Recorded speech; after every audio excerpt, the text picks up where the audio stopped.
10 మందికి అన్నం పెట్టాలన్న ఆలోచన అందరికీ రాదు. ఆకలి బాధ, అన్నం విలువ తెలిసిన వాళ్ళకి అది సాధ్యం. అలాంటి మంచి ఆలోచన దృక్పథం కలిగిన గొప్ప నాయకుడు కంది శ్రీనివాసరెడ్డి. 3 ఏళ్ల క్రితం ఆదిలాబాద్ గడ్డపై నిత్యాన్నదాన కార్యక్రమానికి శ్రీకారం చుట్టి దాన్ని నిర్విఘ్నంగా కొనసాగిస్తున్నారు. పట్టణంలోని తన క్యాంప్ కార్యాలయం ప్రజాసేవ భవన్ వద్ద ప్రతిరోజు వందలాది మంది ఆకలి తీర్చుతూ తన గొప్ప మనసును చాటుకుంటున్నారు. తన ఫౌండేషన్ ద్వారా ప్రతిరోజు వందలాది మందికి భోజనం పెడుతూ అందరి అభినందనలు అందుకుంటున్నారు. అక్కడ భోజనం చేసిన వాళ్ళంతా అన్నదాత సుఖీభవ అంటూ కంది శ్రీనివాసరెడ్డిని నిండు మనసుతో దీవిస్తున్నారు. ఆయన నిండు నూరేళ్లు చల్లగా ఉండాలంటూ తమ ఆశీర్వచనాలు అందిస్తున్నారు.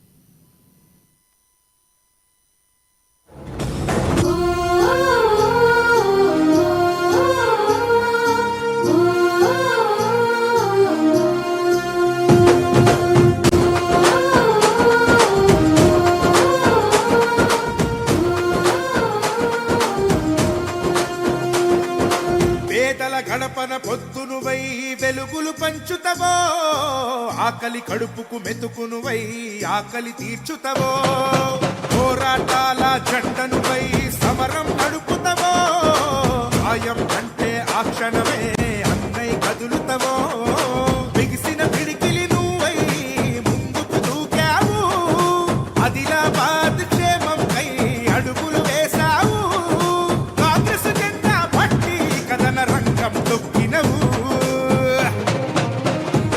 శ్రీనన్న నీ వెంట నిరుపేదల చేయుత, కంది శ్రీనన్న మాకు నువ్వే కొండంత, శ్రీనన్న నీ వెంట నిరుపేదల చేయుత, కంది శ్రీనన్న మాకు నువ్వే కొండంత.